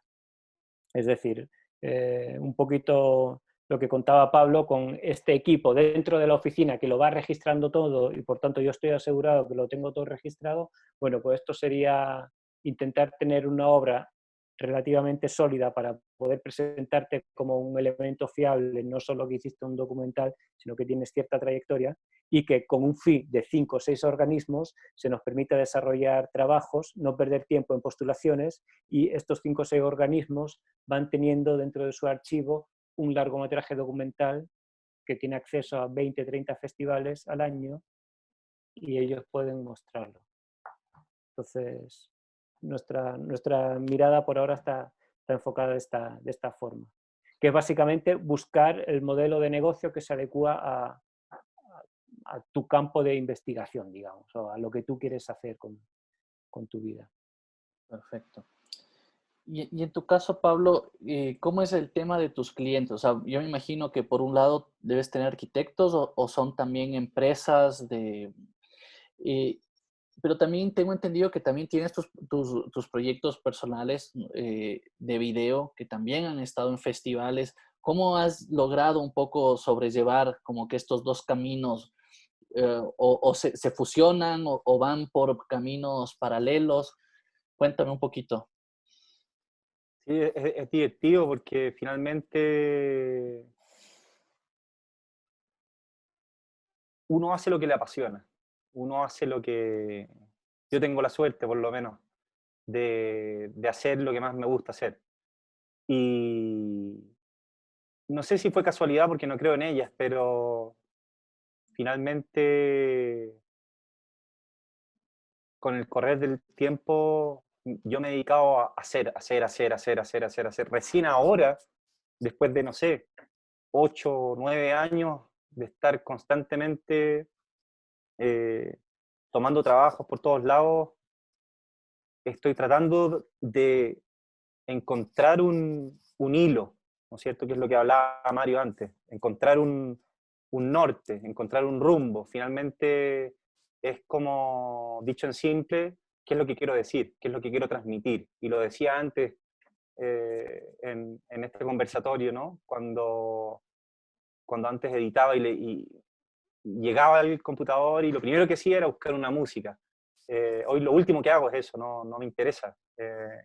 Entonces, yo te diría que hoy divido mi trabajo en 3 partes súper claras. Bueno, la arquitectura la tengo un poco relegada. Yo no sé si Mario sigue trabajando como arquitecto, pero yo lo he dejado un poco stand-by. El oficio propiamente tal del ser arquitecto, diseñar, estar en obra, Por lo tanto, esa parte no la voy a contar.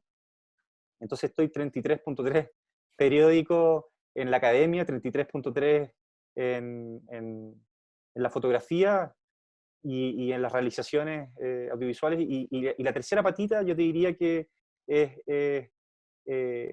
está dada un poco por una búsqueda personal. Y dentro de eso está la autogestión, ¿no es cierto? Y los encargos. Yo hoy puedo decir que vivo de esto y te diría que efectivamente no...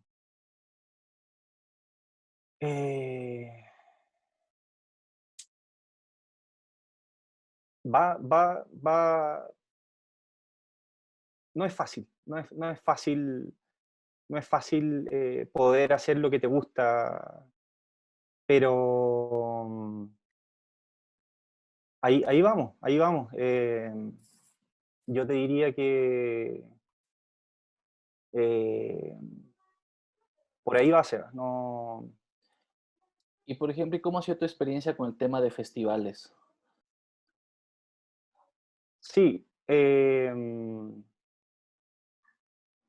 todo ha sido, a diferencia de Mario, que él va buscando esa línea, esa lista. En mi caso, yo he ido haciendo trabajos de investigación de fondos que me invitan a participar. Por otro lado están los encargos de los arquitectos que me piden documentar las obras. Muchos de ellos me las piden en formato audiovisual, muchos de ellos me las piden en formato fotográfico, depende de cada caso. Pero los festivales en mi caso han sido una resultante de, del destino, porque yo no he buscado ni exponer en el MoMA, ni en la Bienal de Venecia, ni en Budapest. Han sido invitaciones a exponer trabajos específicos en esos lugares. No, yo en mi caso, a diferencia de Mario, nunca he postulado a ningún festival. Lo mío va mucho más yo te diría, por un lado editorial, una búsqueda de... Y ahí me sale un poco lo arquitecto de formar parte de investigaciones que tienen que ver con libros, puntualmente publicaciones, y en donde a mí me invitan a hacer los registros, y eso ha llevado a, por ejemplo, Casa Chilena, a poder estar hoy en esa muestra que es colectiva, sobre un tema específico, y en los festivales, en todos los que he tenido la suerte de poder estar y poder, en algunos casos, hasta sacar algunos reconocimientos, han sido por invitación. Mi búsqueda no va necesariamente por ahí hoy. Sí va necesariamente por tratar de mostrar la arquitectura desde un punto de vista diferente, de tratar de emocionar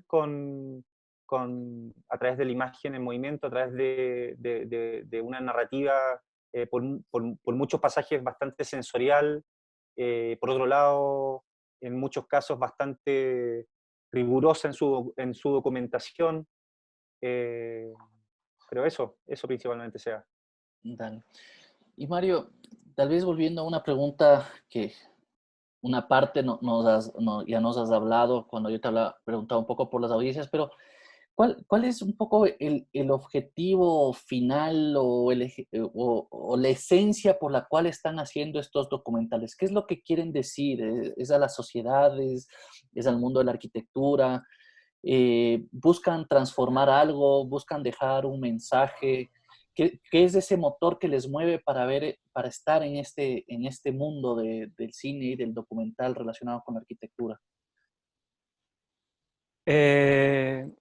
Como te dije, fue haber encontrado casos de enfrentarse a la arquitectura desde un punto de vista desconocido por mí, que me formé en España, y ver lo que estaba pasando en Latinoamérica, y hay unas cuestiones aquí que te revientan la cabeza de lo bien que está hecho, y no solo a lo bien que puede estar construido o a lo bonito que son sus fachadas, sino que hay otra forma de enfrentarse a la arquitectura.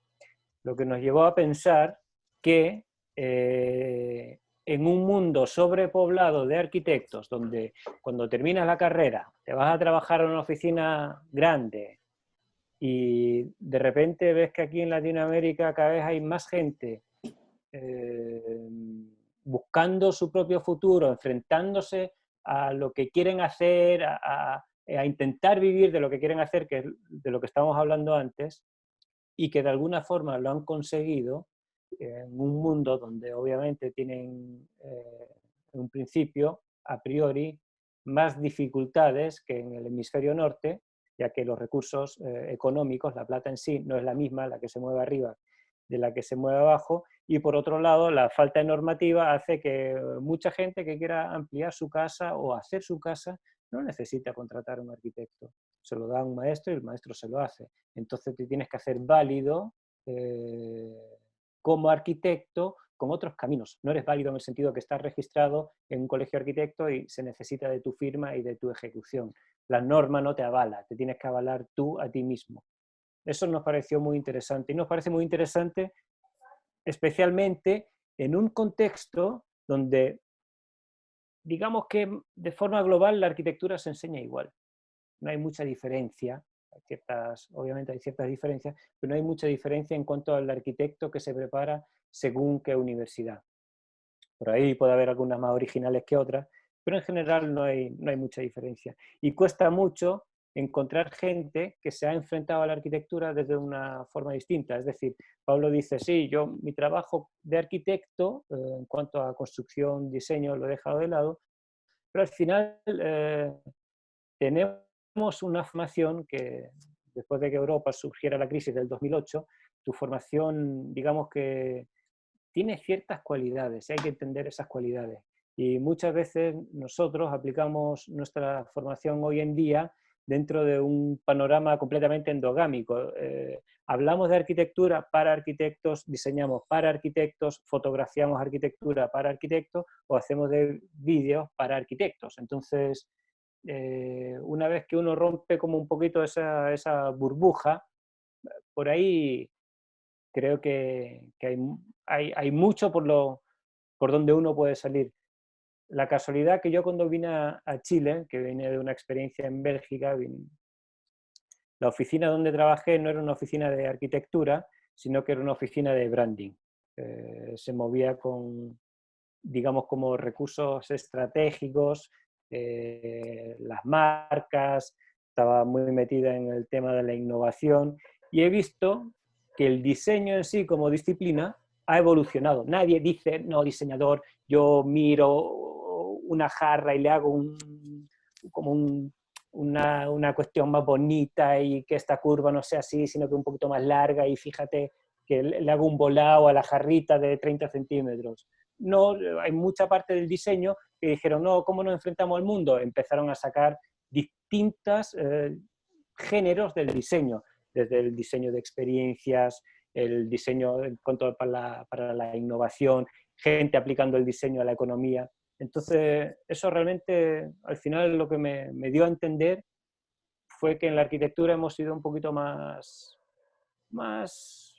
cautos, nos hemos movido dentro de nuestro mundo, y al final también se entiende cuando alguien habla de su obra y publica, por ejemplo, en plataforma, y uno intenta leer, no las fotos ni el plano, porque la obra muchas veces está increíble, pero cuando uno intenta leer lo que el arquitecto propone con su obra, hasta a nosotros a veces nos resulta infumable.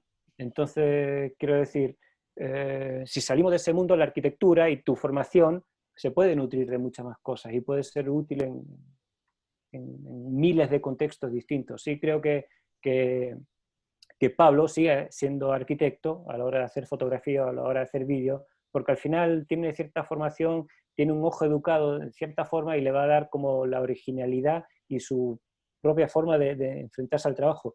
También creo que él decía, bueno, no, yo no hago guiones, pero pido los PDF con los planos y me los estudio y pido las fotos y veo el entorno y etcétera, etcétera, etcétera.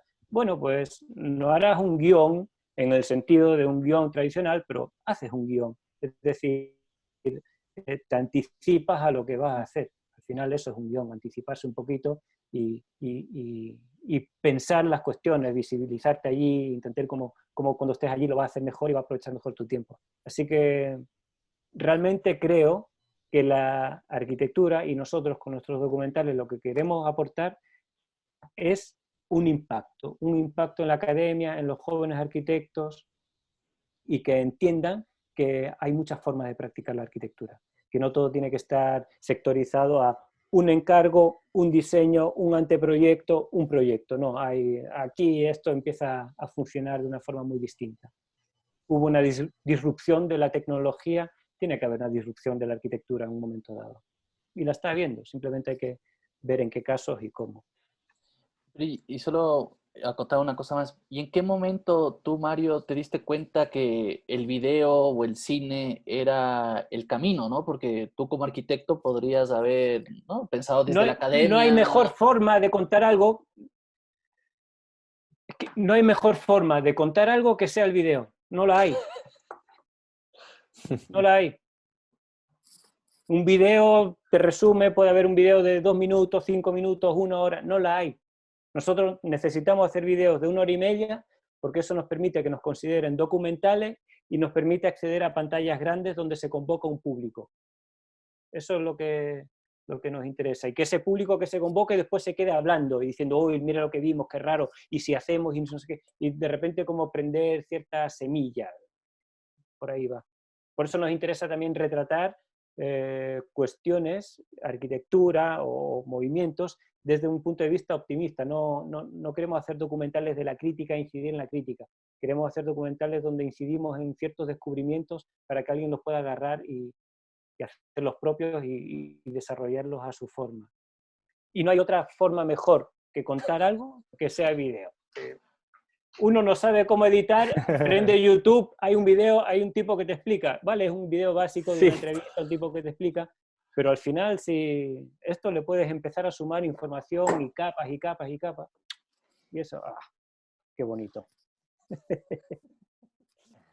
Cosas de las charlas online. Pablo, Muy bien. Sí.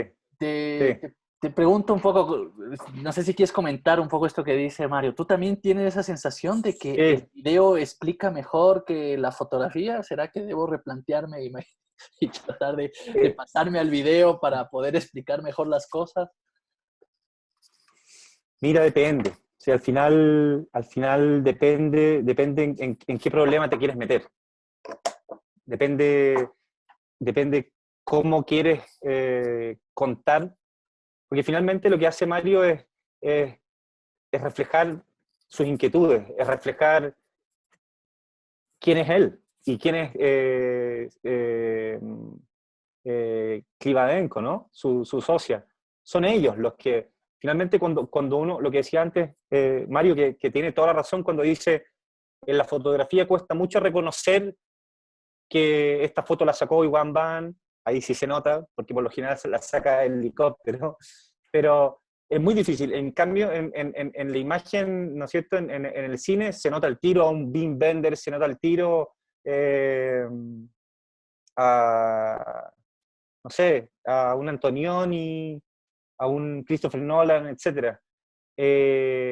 Yo creo que el cine, el documental, la imagen en movimiento, el formato película propiamente tal, es un formato muy seductor, es un formato muy completo, porque te lleva las emociones para todos lados, y sobre todo trabaja con 2 sentidos, que es la imagen y el sonido. Pero pese a que yo también me dedico a lo mismo, mi mundo deambula por distintas aristas, por distintos aspectos, porque me encanta a mí, por ejemplo, la gráfica. Me encanta tratar de que con una sola imagen yo sea capaz, o mis estudiantes sean capaces de expresar una idea. Por eso me encantan las piezas gráficas claras y rotundas, con una idea, con una imagen, con una palabra, con una frase. Contestando un poco tu pregunta anterior, con respecto a en qué planos me muevo, yo también tengo una patita en el mundo comercial, porque también asesoro empresas. Estoy cada vez más metido con temas de marketing sin querer. Y efectivamente el formato video, yo te diría que es uno de los formatos más completos, por algo el cine es considerado como una de las grandes artes, ¿no? Pero para mí hay distintos métodos, o sea, yo no me caso solamente con ese sistema de comunicación, porque al final lo que hacemos es comunicar algo, ¿no? Y yo creo que mi camino, y ahí tenemos un punto diferenciador entre el trabajo de Mario y lo que hago yo, que Mario busca la duración, ¿no es cierto?, para poder encajar en ciertos festivales, buscando la hora o la hora y media o los 40 minutos, y yo voy para el otro lado. Yo partí con cortos que duraban, el más largo que he hecho son de 10 minutos, y los de Blanca Montaña duraban 5, 6, y eso para mí era una eternidad. Eso para el nicho o para el mundo en el que yo me muevo, ya 2 es mucho. Y yo estoy actualmente trabajando en 30 segundos, en 10 segundos, en 5 segundos. Yo estoy en ese mundo, en el mundo del poco tiempo, en poco tiempo poder decir mucho. Actualmente estoy deambulando por ahí. Y te pregunto respecto a esto, en tu caso, ¿cuál es tu público? ¿Y cuáles son tus mecanismos de difusión? Si solo depende un poco de entregar esa pieza al arquitecto, o es, no sé, tratar de que a través de tu canal de Vimeo llegue a mucha gente. O sea, ¿cómo quieres que tus obras y tus piezas y tus cortos se difundan, y a quién quieres difundir y qué quieres transmitir? Bueno, son varias preguntas en una. Yo te diría que a ver,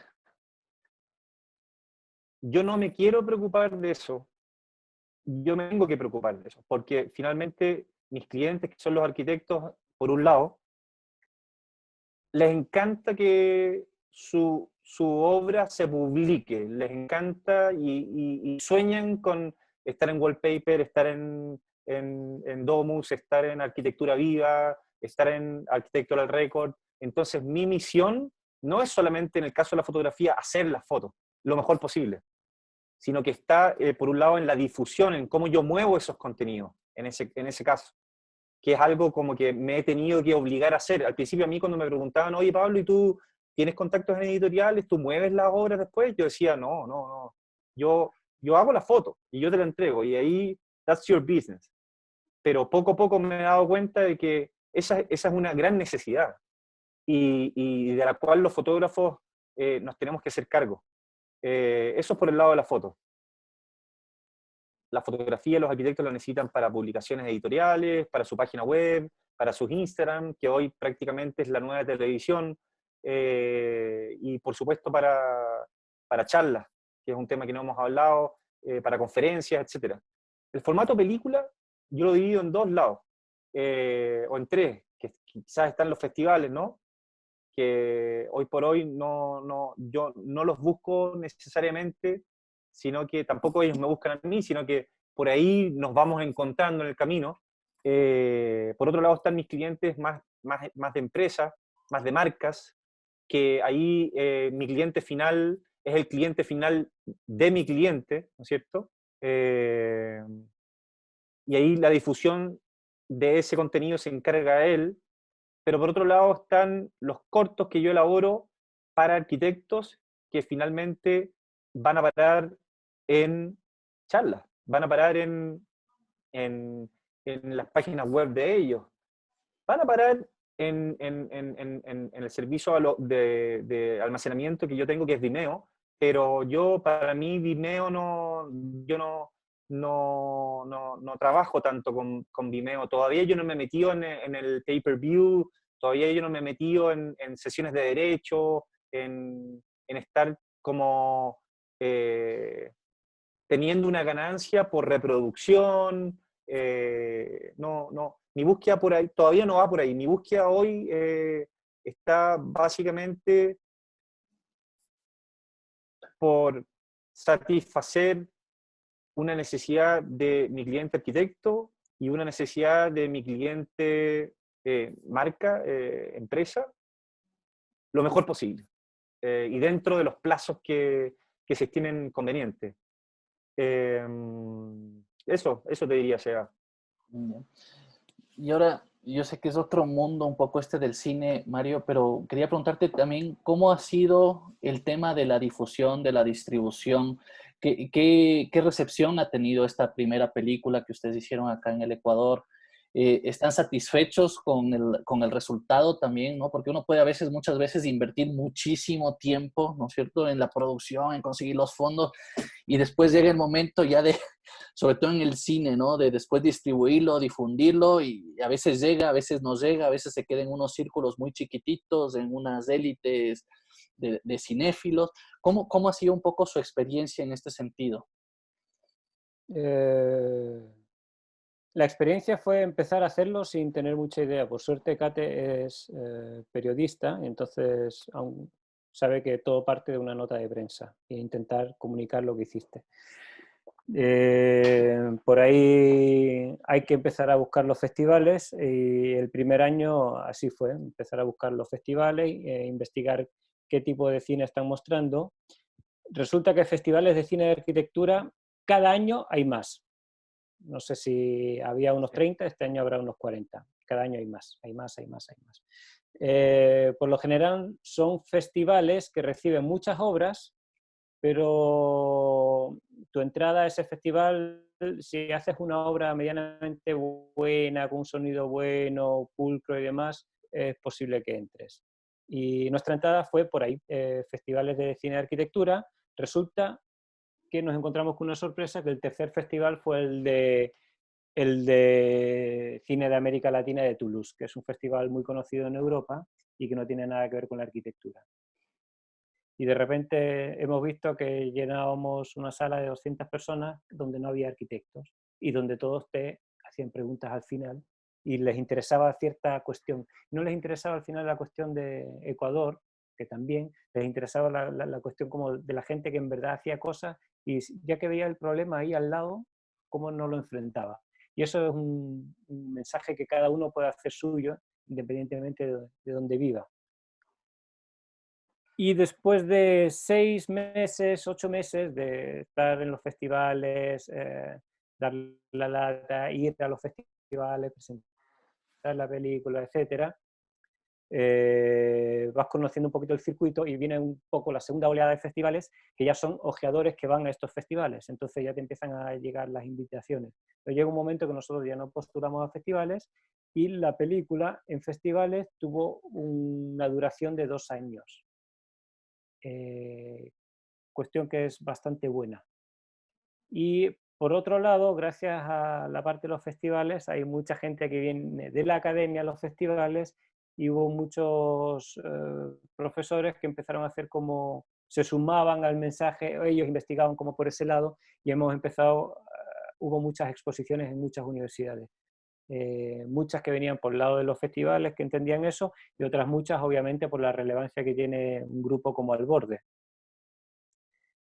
Y nosotros en cuanto a difusión esto superó completamente nuestras expectativas. Así que nosotros creo que con el 20% de lo que pasó hubiésemos estado satisfechos y bueno, más allá de que hayamos tenido ciertos premios y de que se haya valorado la película en algún lado o en otro, lo que más nos reconfortó fue gente ajena a la arquitectura que le ha interesado. Entonces ahí dijimos ya, algo hemos acertado, aunque fuera sin querer. Así que en ese sentido la difusión fue realmente muy buena. Nuestra película nos interesa mucho que se muestre con un público amplio. Por eso, en la parte de streaming nunca estuvimos tan entendiendo muy bien cómo debería ser la vida de la película después, si debería estar abierta. Entendemos que si está abierta en una plataforma, la gente puede ver una pequeña parte, ve el final, no se ve como un cuerpo entero. Entonces no nos gustaba esta alternativa. Y además no nos gustaba porque también si digamos que una escuela de arquitectura o un museo quiere hacer una proyección con la película, si está abierta en YouTube, en Vimeo, ¿para qué se van a dar la lata de hacer un cartelito, convocar a gente si no saben quién la ha visto y quién no la ha visto? Entonces entendíamos que si queríamos priorizar esto todo sin garantías, no sabemos muy bien cómo funciona esto, pero un poquito la intención detrás de las decisiones que tomamos es esa. Al final conseguimos una distribuidora australiana que es capaz de posicionarla sobre todo en unos continentes, Australia, Asia, donde nosotros no llegamos, y quizá podamos alcanzar un público mayor de esta forma. Y nosotros nos reservamos el derecho, de la misma forma que el derecho pertenece al Borde, para poder proyectarla en cualquier universidad, en cualquier museo, completamente libre de carga. Porque realmente los debates y lo que ha dado la película después de la proyección fue muchísimo. Y ahora justo la película desde la semana pasada está en Vimeo, ¿no? Hay como alquilarla por 24 horas. ¿Cómo ha sido esta experiencia también? Bueno, Vimeo es una parte inicial donde la distribuidora ya, está colgado en nuestro catálogo como distribuidora, que tenemos obviamente un Vimeo, pero la distribuidora, digamos que las películas, cuando pasan a formar parte de plataformas donde, por ejemplo, Netflix, que uno puede entender, esta película la empiezo a ver, cambio, empiezo a ver otra, empieza a modificar cómo se elabora una película. Hay unos principios de película que están hechos especialmente para plataformas, hay unos principios de película que están hechas para cine. Es decir, si mi película va para cine, un público que paga una entrada entra y la está viendo durante 1 hora y media, a los 20 minutos no se va a levantar y se va a meter a otra sala, porque su ticket es para una sala. Por tanto, yo, en estos 15, 20 primeros minutos de la película, puedo empezar con una cuestión más incoherente, intentando llevar al público como por un lado que no terminan de entender del todo y después como que todo va agarrando sentido. Las plataformas no te permiten esto, porque mucho de este público, si en los primeros 15 minutos no tiene sentido, dice, uy, esto sabes que creo que quizá me voy a aburrir, voy a cambiar ya al toque. Esto, por un lado, afecta la forma de editar y de elaborar una película. Y por otro lado, afecta la forma de cómo puedes llegar tú a otro público. Y cómo llegas tú a ese público no es a base de tus redes, es a base de la puerta de entrada a la que puedas acceder. Y si uno puede acceder a la puerta de entrada de Netflix, esa puerta de entrada trae mucho público. Y hablo de Netflix porque creo que puede ser la plataforma más conocida por todos y donde obviamente todos entendemos que esta puerta de entrada es bien grande. Por ahí hay otras muchas plataformas que hacen falta que entra un público porque confía en la plataforma, porque la plataforma en sí tiene un cuerpo de trabajo potente y ahí pueden dar con tu película. Y eso es lo que nos podía parecer interesante de parte de la distribuidora, que ellos ahora van a tener y están desarrollando un trabajo como para llegar a estas puertas de entrada de ciertas plataformas, que los nombres nos los pasan y no entendemos porque no las conocimos, pero está Roku, no me acuerdo los nombres de memoria, pero claro, hay todo un mundo por ahí que nosotros desconocemos, pero es al final una experiencia que nos permite adentrarnos. Perfecto. Bueno, ya nos vamos acercando ya a la segunda hora, así que creo que ya va a ser tiempo de ir cerrando. No sé si tú, Pablo, quisieras comentar alguna última cosa y para entrar a la última sección que hacemos de un par de preguntas más personales, de gustos afines hacia el arte que hacemos al final de los programas. No, la verdad estoy perfecto. Pasemos a esa etapa. Ya, perfecto. A ver, tú creo que ya te has visto algunos de los programas, entonces sabes por dónde va. La idea es hacerles un par de preguntas sobre sus preferencias, tratar de que sean respuestas cortas. Entonces, vamos contigo, Pablo. Dime un libro. Un libro.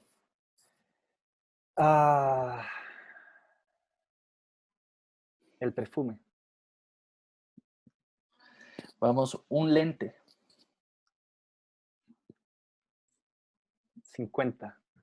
1, 2. Un director de cine.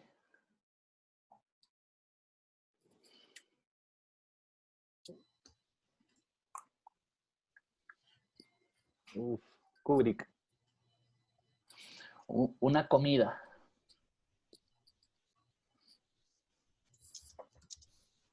La cazuela. Pero, la cazuela, aquí también tenemos cazuela, que es una cazuela de mariscos. No, ¿Te gustó, la Mario? chilena, la chilena, la chilena. ¿Te gustó, Mario? Porque tienes que probar la cazuela ecuatoriana de Manabí, que seguramente Mario la probó. Sí, está rica también, no, pero es que la chilena es... No hay que comparar, Sí. no hay que comparar. No, no. Una ciudad. Una ciudad. Uf.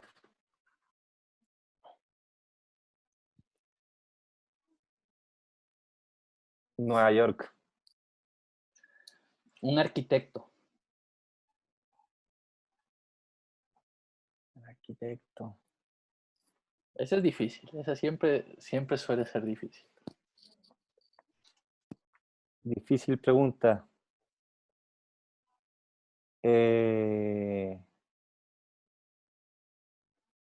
Muy difícil pregunta. Nunca me he encasillado con uno. Pero si tuviera que elegir a uno, yo creo que elegiría a Germán del Sol.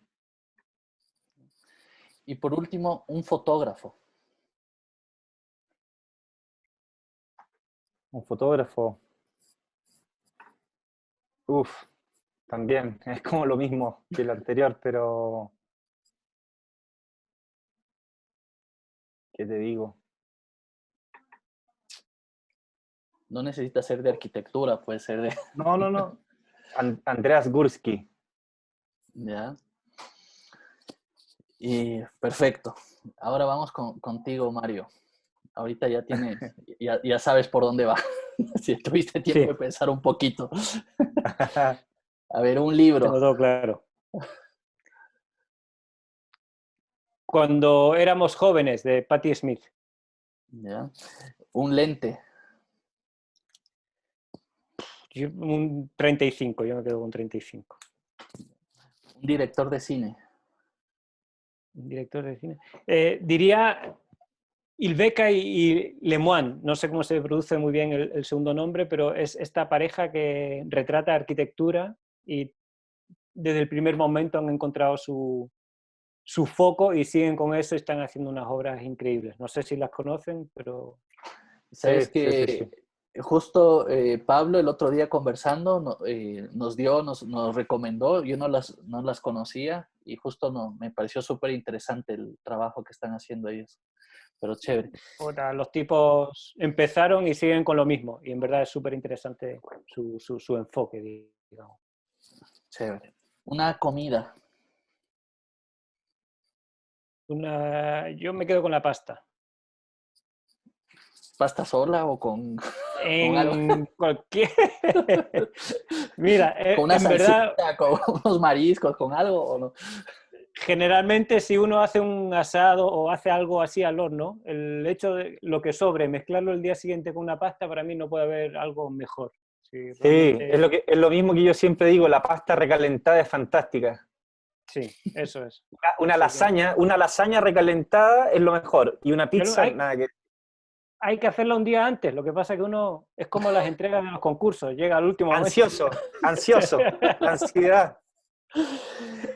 Una ciudad. Una ciudad. Me había olvidado.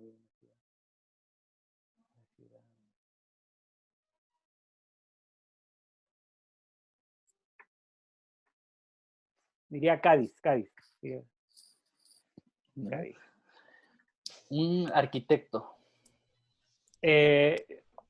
aunque suena a fanatismo, diría los albordes. Realmente me reventaron mi forma de entender la arquitectura. He Bueno. compartido 3 meses con ellos y nunca he visto tanta ética junta, así que... Un punto para Ecuador. Un punto vale. Y un fotógrafo. Chema Salvans. Chema, T-X-E-M-A. Se lo recomiendo a todo el mundo. Es un fotógrafo, trabaja siempre en el mismo lugar, que es el recorrido entre Barcelona y el sur de España, y empieza a producir libros con temáticas diferentes. Yo siempre pensé que era arquitecto dedicado a eso. Lo juraba viendo las fotos, digo, mira, un arquitecto, qué bueno el enfoque que le dio, y la primera vez que lo pude escuchar en una conferencia resulta que es biólogo, sí, pero arquitecto. Y no sé, no puede haber alguien más genuino que Chema ahora, para mí, con su forma de trabajar, con sus libros, con el trabajo de autogestión que desarrolla y sobre todo con un lenguaje personal muy pulido y muy genuino. Chévere, Y que son buenísimo. fotos de arquitectura, en verdad. Uno puede entender que sean fotos de arquitectura. Justo en el conversatorio anterior tuvimos a Nicolás Combarro, que es un fotógrafo y que más es un artista visual, y justo resulta que también su formación es biólogo, así que tal vez está de buscar un poco más de biólogos fotógrafos. Pero bueno, les agradezco un millón, ya estamos justo a punto de acabar la segunda hora. Ha sido un placer conversar con ustedes. Esta charla va a estar grabada en nuestro canal de YouTube. Así que si es que no la pudieron ver, pueden verla ahí todos los programas. Así que nada, pues muchísimas gracias a ustedes dos por haber estado en el programa. No, muchas gracias a ustedes por la iniciativa y fue un gusto escuchar a Pablo y muy bien elaboradas las preguntas y todo el ritmo del programa. Así que felicidades.